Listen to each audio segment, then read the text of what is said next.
You never expect the betrayal to come from someone holding a blade that close to your neck. It was a Thursday afternoon, the kind of day where nothing seems particularly wrong on the surface. My barber, Marcus, was halfway through my usual fade, clippers in one hand, comb in the other, chatting about the usual nothing, sports, weather, overpriced gas. The shop smelled like talcum powder, leather, and whatever cologne Marcus had splashed on that morning. The mirror in front of me reflected a man who looked the same as yesterday. Tired eyes, a few new gray hairs, laugh lines that weren't smiling anymore. My phone buzzed on the counter. I glanced at the screen, and something in my gut twisted. A message from Julia, my wife, but it wasn't her words that shook me. It was the image. A blurry shot of her, smiling in a way I hadn't seen in months, sitting across from a man whose haircut looked painfully familiar. I stared at the screen like it had teeth. "You good, bro?" Marcus asked, not looking up as he buzzed down the side of my head. "Yeah," I said, too fast, too flat. Just a stupid work text. But my heart wasn't in the room anymore. It was in that photo, zooming in on the man's profile. Short fade, high taper, the kind of cut Marcus bragged about. The kind he usually reserved for close friends, VIP clients, or, apparently, my goddamn wife. I didn't say anything. I didn't scream. I didn't jump out of the chair and beat him with the nearest pair of shears. No, I let him finish the cut. That's the thing about betrayal. When it first hits, it doesn't always look like rage. Sometimes it's just numb, cold, like a snowstorm inside your ribcage. You sit still because your brain's buffering, your body's waiting for instructions. He spun the chair toward the mirror, held it so I could check the back. "Clean, right?" "Yeah," I said. "Real clean." I paid in cash like always. Tipped even. Walked out with my hands in my pockets and my blood on simmer. The moment I got in my car, I pulled up the image again. I studied every detail. The restaurant was somewhere downtown. I recognized the hanging Edison lights and that god-awful exposed brick. She was wearing the red jacket I bought her for our anniversary. Her hand was on his. His face was turned away just enough to give him plausible deniability, but not enough to fool me. I wanted to tell myself I was wrong, that maybe it was someone else. That Marcus, quiet, loyal, always asking about my week, couldn't possibly be that man. But then I noticed something that sealed it. The bracelet. Marcus always wore this thin leather cuff on his left wrist. Said his daughter made it at summer camp. In the picture, the guy holding my wife's hand? Same cuff. Same wrist. That night, I didn't confront her. I made spaghetti.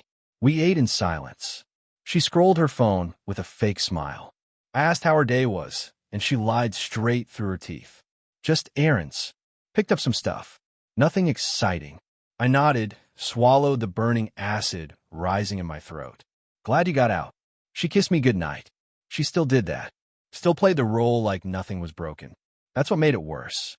If she were cruel, I could hate her outright. But Julia was polite, smooth, strategic. That's when I realized I wasn't just living with a cheater. I was living with a sociopath in pearls. The next day, I went back to the barber shop. "You forget something?" Marcus said, smiling from behind the chair. I smiled back. "Nah, just wanted to say thanks." "Anytime, bro. You know I got you." Yeah, I knew. And now I had him. I'd already installed the recording app on my phone. I slipped it into the magazine rack beneath the window when he turned to take a call. I wasn't ready to confront him. Not yet. I wanted proof. Audio. Something undeniable.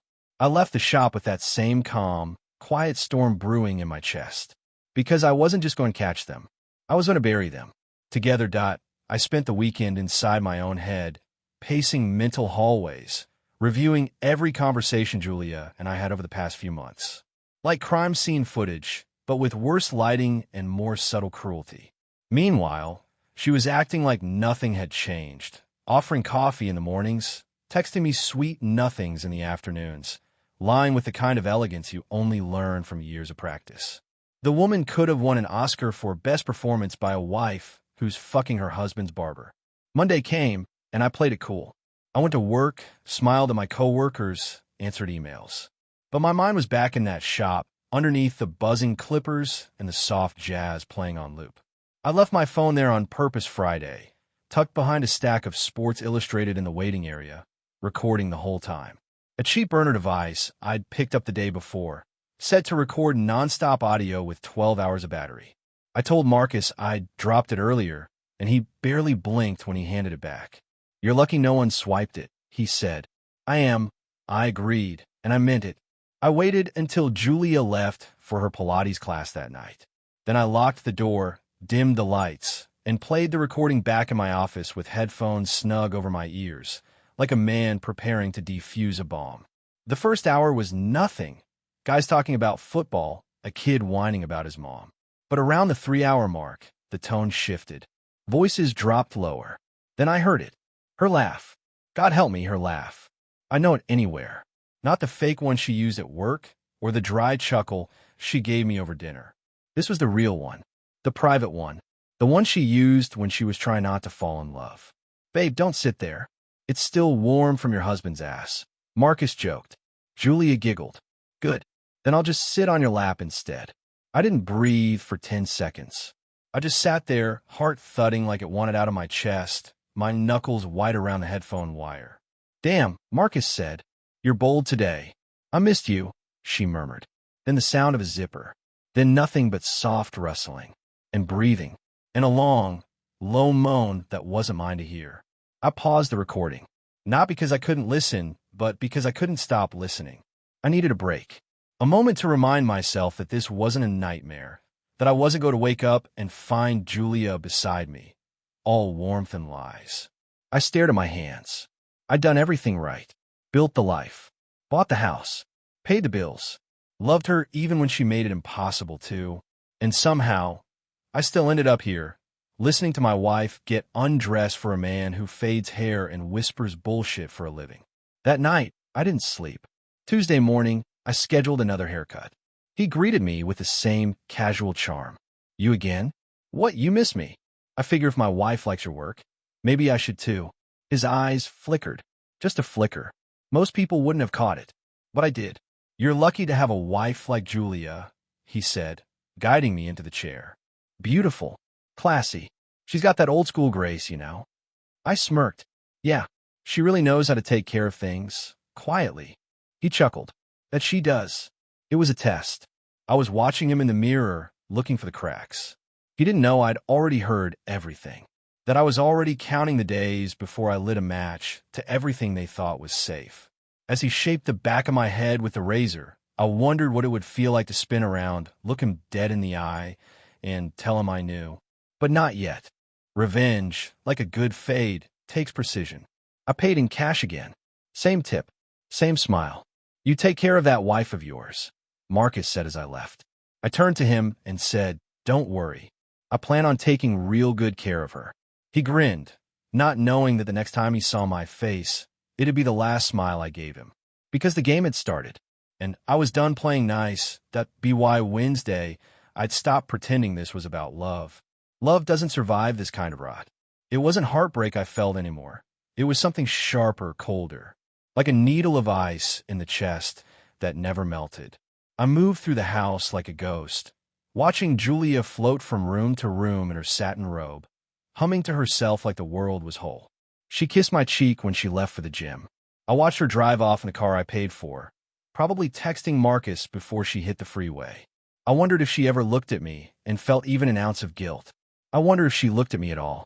That afternoon, I called a locksmith and changed the spare key hidden in the back gate. One small step in a larger plan.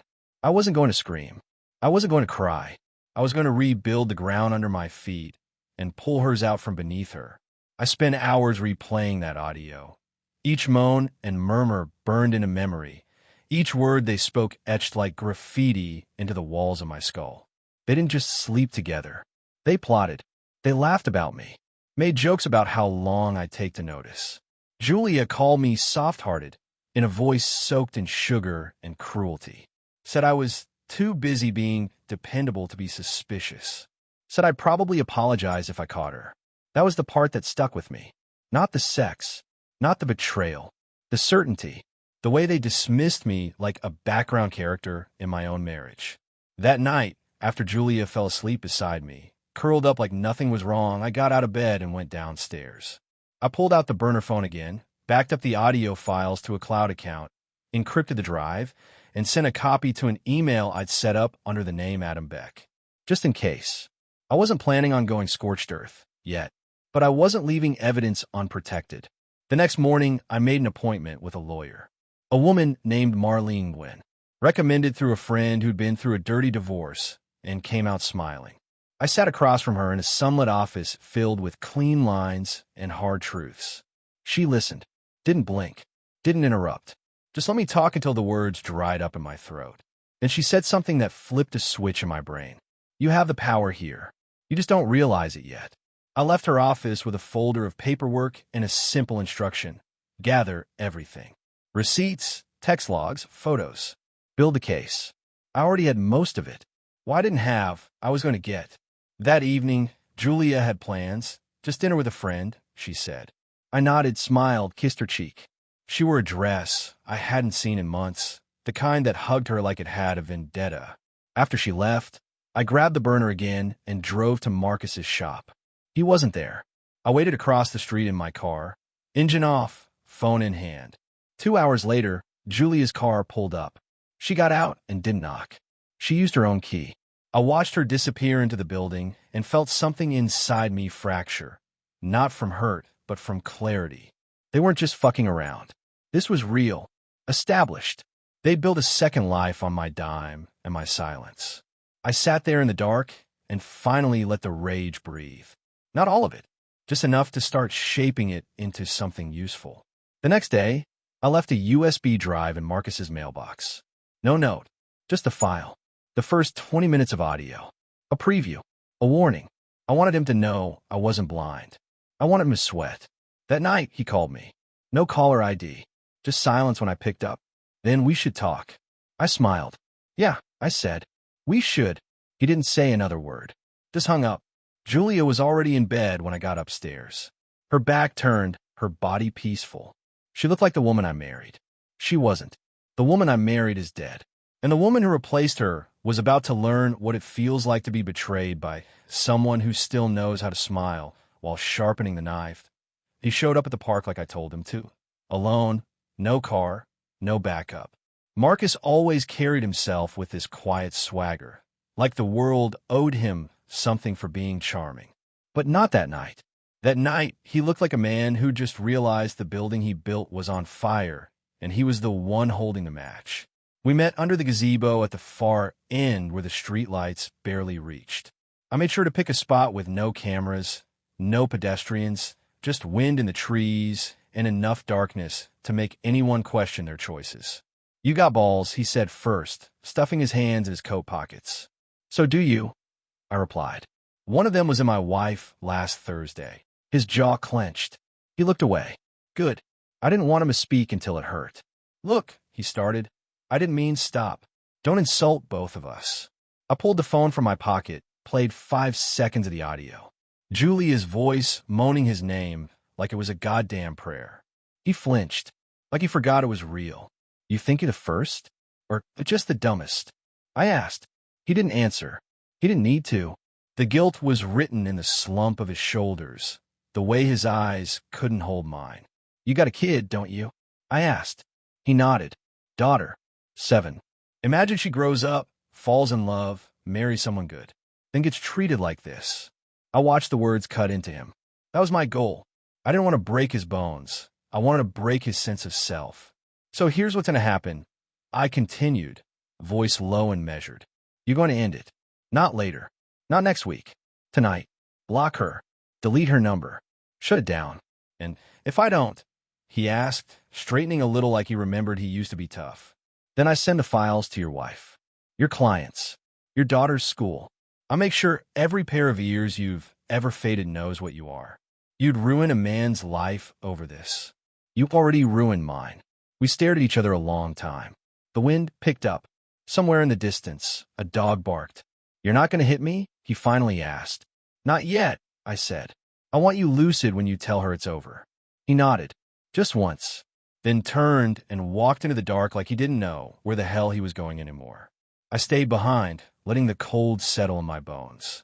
The old me would have driven straight home, poured a whiskey, pretended that little confrontation solved something. But I wasn't the old me anymore. I was someone else. Someone who understood that vengeance isn't always violence. Sometimes it's letting people live just long enough to destroy themselves. Julia got home at 11:12 p.m. I watched her through the curtains, walking in like she'd been anywhere but with another man. She kissed me on the cheek, asked if I wanted tea. I said yes. Sat at the kitchen table while she boiled water, watching her like a stranger, studying the shape of her movements, the way her hand trembled just a little when she reached for the honey. Rough night? I asked. Just tired, she said without turning around. Long drive. Lauren's cat got sick. That's a shame. She turned in, smiling, but her eyes didn't meet mine. That was the first real crack. The first hint that she knew something had shifted and didn't know it yet. The next day I called in sick, sat in my garage, and opened the manila envelope Marlene had given me. Divorce prep, asset lists, joint accounts, password recovery forms. All the legal artillery needed for war. I didn't sign anything yet. Not because I was second-guessing, but because I was still loading the gun. That night, I left a new phone under Julia's seat in the car. Another recorder. Another ear to the ground. Marcus might be out, but a woman like her doesn't just fold after a breakup. She improvises. She adjusts. And I needed to know how quickly the rot would spread. But instead of whispers, what I heard that night shocked me. She was on the phone. With someone else. A woman. Voice disguised under a shaky laugh. He knows, Julia said. I don't know how, but he knows. I saw it in his face last night. Like he was already building a cage around me. Silence. Then, you need to get ahead of this. I will, she said. I just need a little more time. A pause. It was never about Marcus anyway. That line hit me like a bullet to the ribs. Never about Marcus? Then what the hell was it about? And who the hell was on the other end of that call? Whatever I thought I knew, I didn't. This wasn't just infidelity. This wasn't just betrayal. There was something else underneath it all. And I was about to dig until I hit bone. She left her laptop open. That was her first mistake.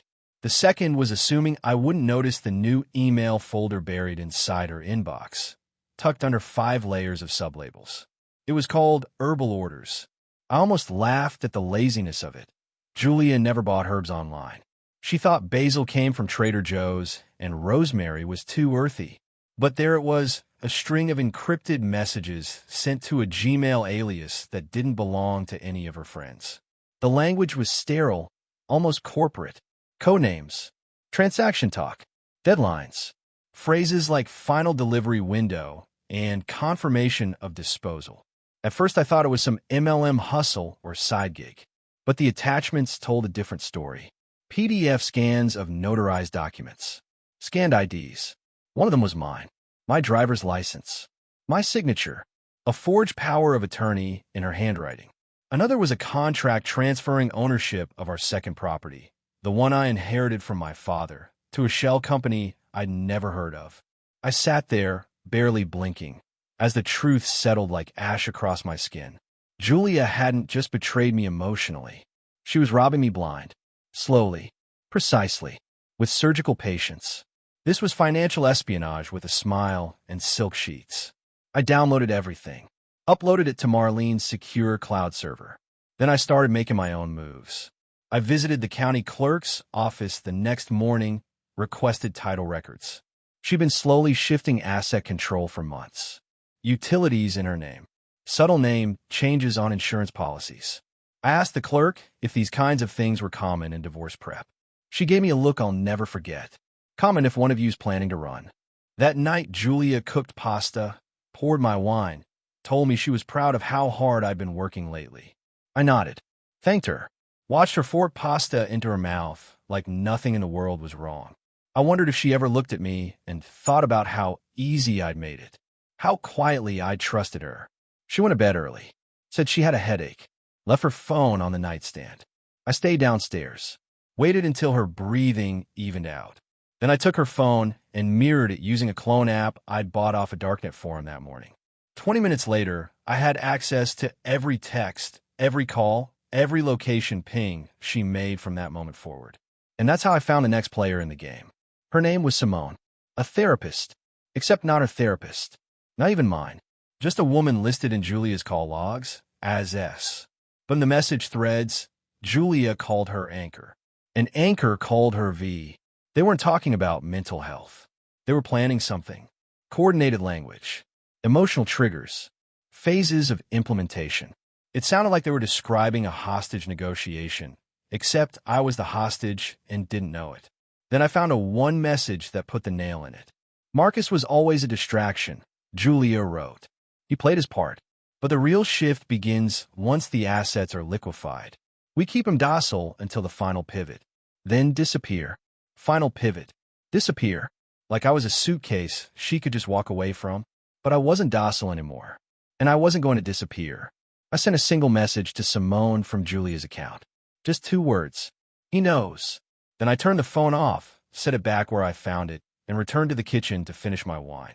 The next morning, Julia was rattled. Not enough to break character, but enough for the edges to show. Her smile didn't quite reach her eyes. She asked if I'd slept well. I told her like a baby. She asked if anything was wrong. I told her I felt lighter these days, like something was about to lift off me. She said that was good. Then she left for work, which I now knew was code for meeting with Simone, or their lawyer, or whoever else they had in this theater production of a marriage. I called Marlene, told her everything, sent her the files. Her voice didn't shake, didn't gasp, just got sharper. You need to act now, she said. Before they do, file the freeze on all joint accounts. Put a lien on the properties. If they're trying to exit, we box them in first. I did exactly that.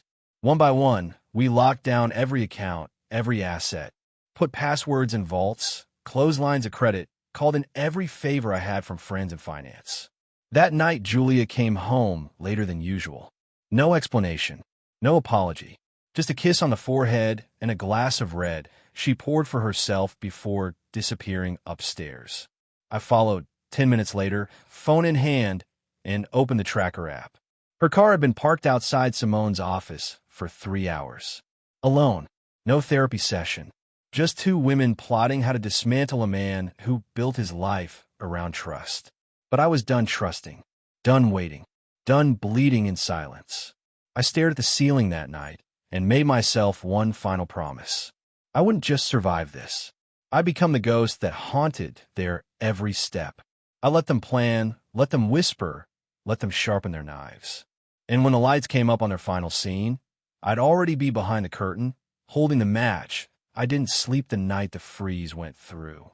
I lay there beside her in the dark, her breathing soft and steady, unaware that the walls around her perfect little plan were closing in.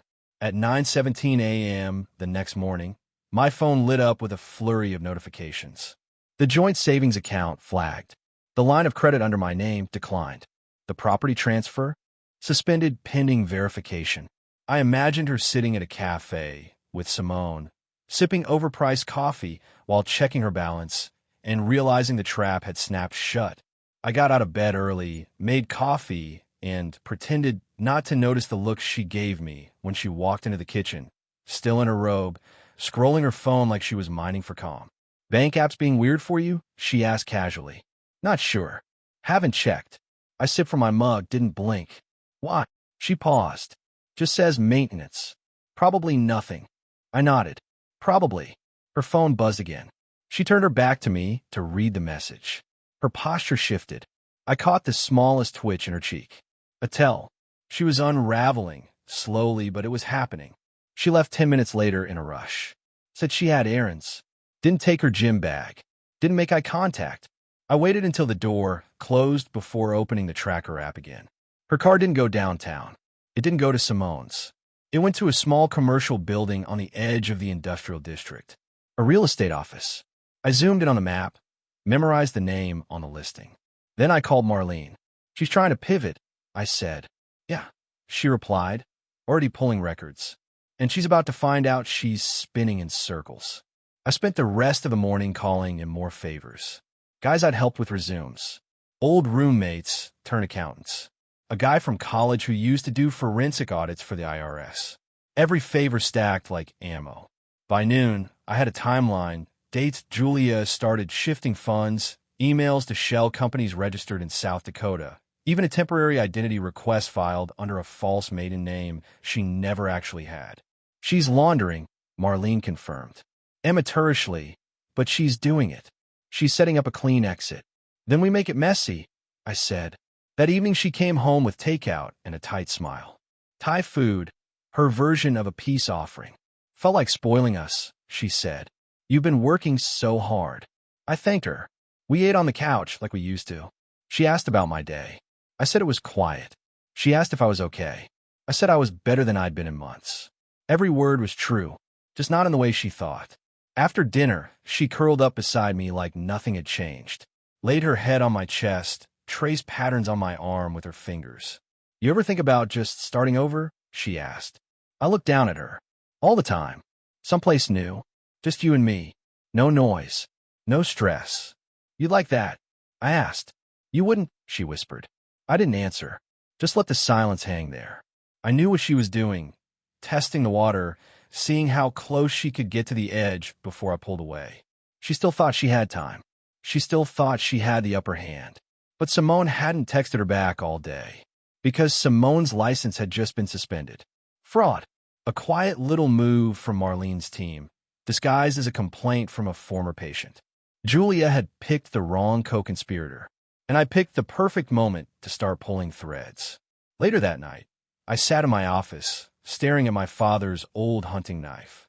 Not because I wanted to use it, because it reminded me of what it felt like to be still, to wait, to breathe when everything in your blood screamed for action.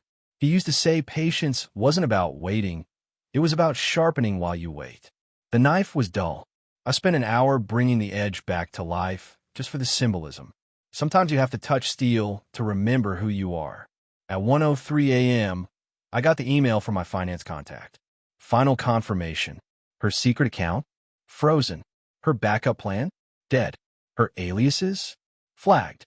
She was broke, and she didn't even know it yet. I closed the laptop, walked to the bedroom. She was asleep, her back to me, breathing slow. Peaceful. It almost made me pity her.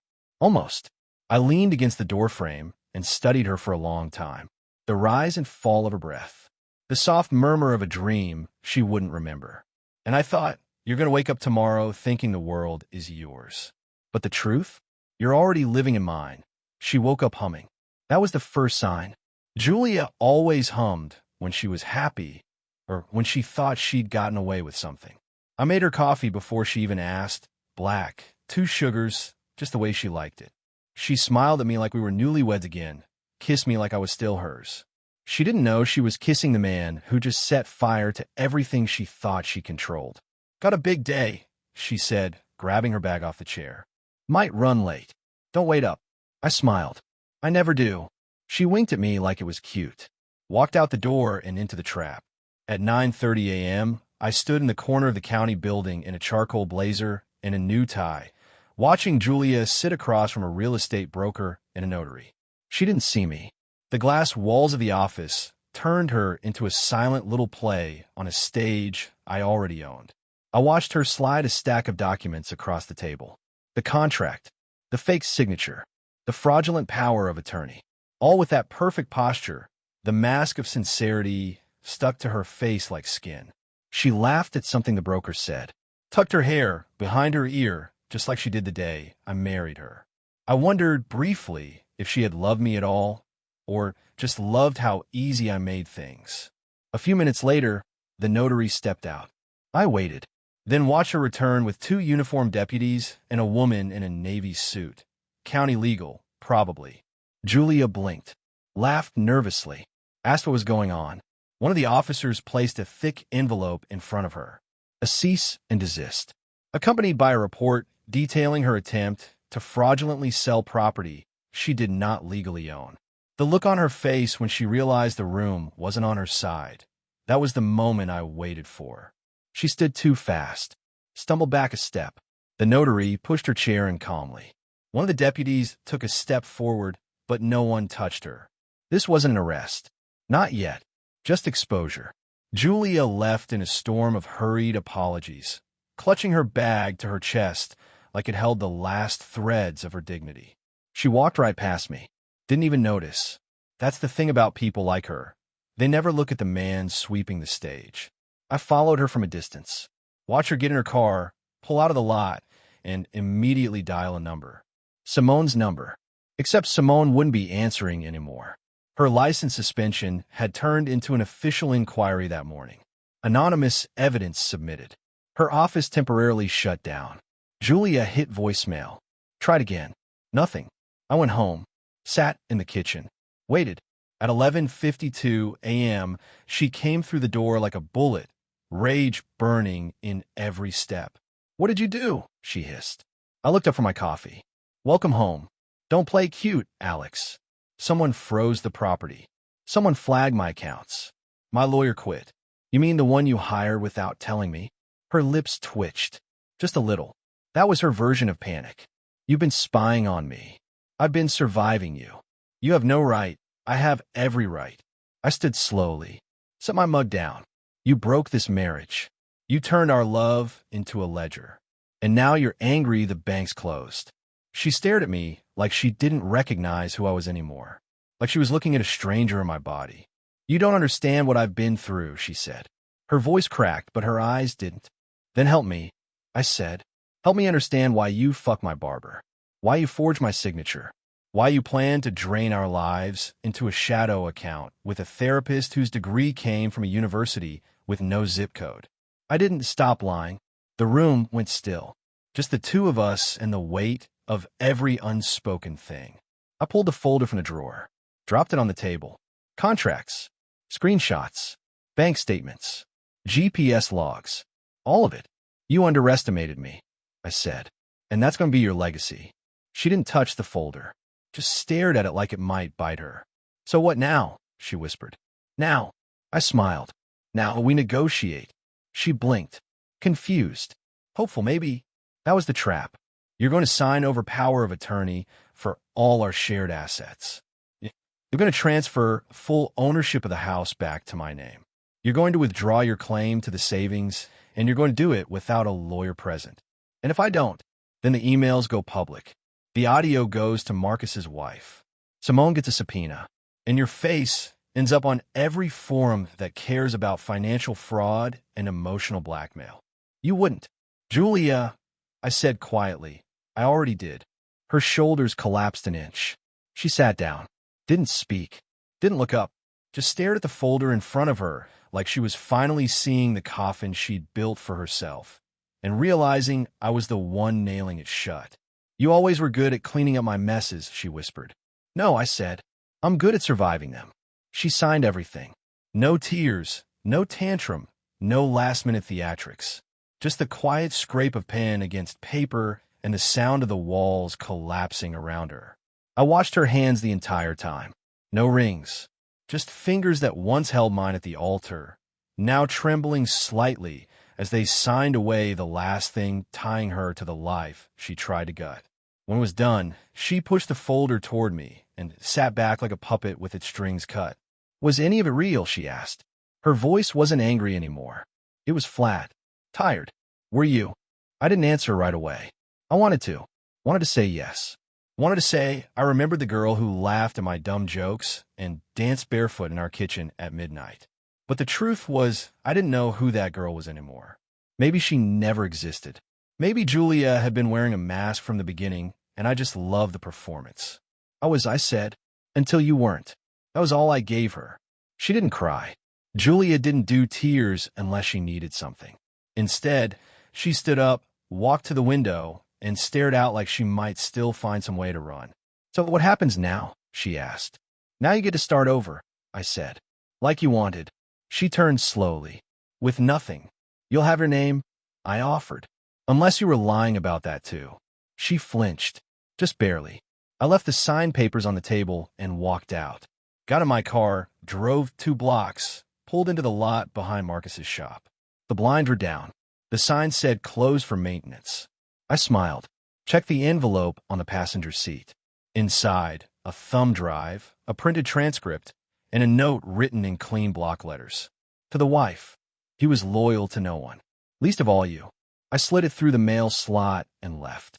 Let the fire spread without me. I didn't need to watch it burn. By the time I got home, Julia was gone. Her side of the closet stripped bare. No goodbye note. No voicemail. Just silence. Thick and overdue. I walked through the house like a museum exhibit, each room filled with echoes that no longer mattered. The kitchen where we planned our future. The couch where she fake laughed at my stories. The bed where I'd kissed a stranger for years. I sat down in my office, pulled open the drawer, and took out the recording device. I deleted the files, not because I forgave her, but because I didn't need the ghosts anymore. They'd done their job. The war was over. 2 weeks passed. The divorce finalized. The assets cleared. The name on the deed now read mine and mine alone. I changed the locks, painted the walls, took down the wedding photos, packed them away in a box I labeled irrelevant. Marcus shut down his shop. Rumor said his wife left him, took their kid, moved 2 states away. He tried texting me once. Just a question mark. I didn't answer. There was nothing left to say. One night, I found myself back at the barber shop. The windows were still dark, dust gathering on the inside. I walked up to the glass and stared at my reflection. Same eyes. Different man. I turned and left without a word. 3 months later, I met someone. Not love. Not yet. Just a conversation that didn't taste like betrayal. Her name was Lena. She asked good questions and didn't flinch when I told her I'd been married. Divorced? She asked. Cut loose, I said, with precision. We laughed. A real laugh. It felt strange in my mouth. Not bad. Just unfamiliar. Like learning how to smile again after years of smiling for show. We've had coffee since. Dinner. She doesn't ask about Julia, and I don't bring her up. That story is closed. Not forgiven. Just finished. Sometimes at night, I still think about that first moment. Marcus behind me with the clippers. Julia smiling in a photo she didn't know I'd seen. It plays like a trailer for a film I'm no longer in. There's no rage anymore. No grief. Just clarity. A man can survive anything if he learns how to stop bleeding for people who sharpen knives behind his back. I didn't just survive her. I outlived her.